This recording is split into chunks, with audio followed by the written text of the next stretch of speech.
Inclusive election হবে কিনা, আওয়ামী লীগ কি ইলেকশনে অংশগ্রহণ করতে পারবে না পারবে না, সরকারের তরফ থেকে এটা স্পষ্ট এখনো বানিয়ে আসে নাই।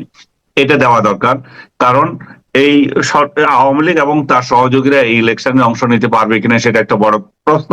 এবং তারা অংশ না নিলে এই ইলেকশনের ভবিষ্যৎ কি হবে, এই নির্বাচন আরেক 18, 14, বিশেষ করে 14 এবং 28, 24-এর মতো আরেকটা পার্সিক্যাল ইলেকশন হয় কিনা বা একতরফা ইলেকশন হয় কিনা। এবং আমরা যে একটা আন্দোলন যেটা করেছি 2024-এর যে আন্দোলন, সেটা কি জন্য হয়েছিল? নির্বাচনের জন্য। সেই নির্বাচন কেমন? সবার অংশগ্রহণপূর্ণ একটা নির্বাচন। সবার অংশগ্রহণপূর্ণ হয়নি বলেই তো আমাদের আপত্তি।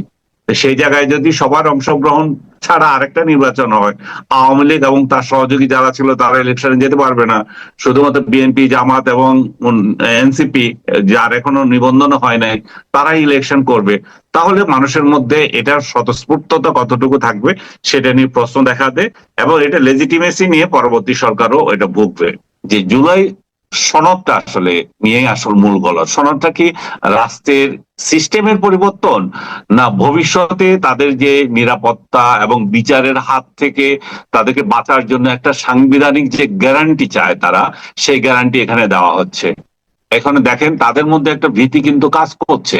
এই সরকার যদি চলে যায়, বিএনপি বা আদার্স যারা ক্ষমতায় আসে, তারা আসলে কতটা ট্রিটমেন্ট পাবে, এবং আওয়ামী লীগ যে তাদেরকে পিটিয়ে মারবে না সেটার কোন গ্যারান্টি আছে? আমি তো বহুবার বলি, আওয়ামী লীগ এই যে আজকেও আপনি গতকাল দেখেন যে জুলাই ভাস্কর্য যেটা টিএসসি তে ছিল সেটা ভেঙে দিয়েছে। এবং আমি সেই সূত্রে ধরে বলছি যে প্রথম আওয়ামী লীগ যদি সুযোগ পায়, প্রথম যেটা ভাঙবে সেটা হচ্ছে যে জুলাই জাদুঘর যেটা বানাচ্ছে গণভবনে, প্রথম ভাঙা হবে ওইটা।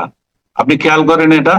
অনেকে বলবে যে আপনি কি উস্কানি দিচ্ছেন, যেমন আমি বলেছিলাম মব সংস্কৃতির জন্য ডক্টর ইউনূসের বাড়ি হামলা হবে, তখন বলছে যে আমি নাকি উস্কানি দিচ্ছি। বাবা উস্কানি দিচ্ছে না, এগুলো হচ্ছে, এগুলো লিখে রাখেন, এগুলোই হবে, কারণ এগুলো এইভাবেই হয়। আপনি যখন এক প্রতিহিংসা তৈরি করেন এভাবে হবে। জাদুঘরের কি অভাব পড়েছিল? জাতীয় জাদুঘর বাদ দিয়ে আপনি ওইখানে আবার জাদুঘর বানাতে চাচ্ছেন কেন? ওইটা তো শেখ হাসিনার বাপের বাড়ি না।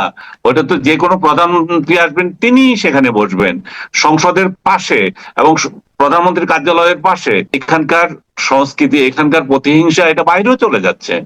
তো আপনি যদি মনে করেন যে এই দিনই শেষ দিন, আর দিন আসবে না, মানে আর দুনিয়ায় আর কোনো পরিবর্তন হবে না, আপনি শেষ সরকার, এরপরে কোনো সরকার আসবে না, এবং গদি উল্টে গেলে যে কি হবে প্রতিদিনে বলে সেটা আপনি চিন্তা করছেন না, কারণ আপনি ইনক্লুসিভ সোসাইটি করেন নাই, যেটা আপনার দরকার ছিল।